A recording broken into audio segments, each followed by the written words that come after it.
郭文哲的竞选办公室是批评国民党伫遐卖哪也若侯友宜表示，因会继续和郭文哲定定沟通。另外，鸿海的创办人郭台铭是风声讲，伊2礼拜内已经甲郭文哲见过2届面啦，尾也敢是2个人合作，这嘛引起外界关心。侯友宜出席竞选奥运会造势，台顶团结杨国人被核四局无解决，尤其民众党拒绝国民党竞选3项方式的中和方案，侯友宜强调会继续甲郭文哲沟通。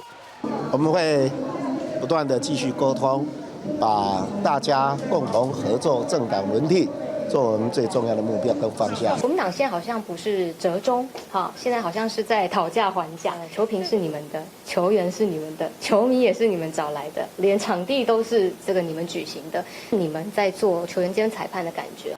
民进党也强调是用2050精灵转型政策，包括启动第2摆能源转型，推动数位甲绿色产业双重新转型，形塑精灵永续的生活。政府做上强搁有力的靠山，无落后任何人的公正转型，也强调未来新技术若会当解决核能安全甲核废料，政府袂排除核能。也毋过国民党最近一直提起赖清德捌上门拜访，谈侵澳电厂，也讲医疗只坐1/3真必须和赖清德主动回击。我不是李登辉前总统，现在是民主时代，柯文哲主席也不是蒋经国，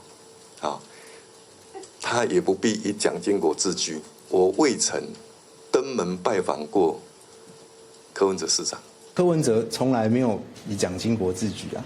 好，不是说板凳坐多少，难道你坐1/3就比较会治国吗？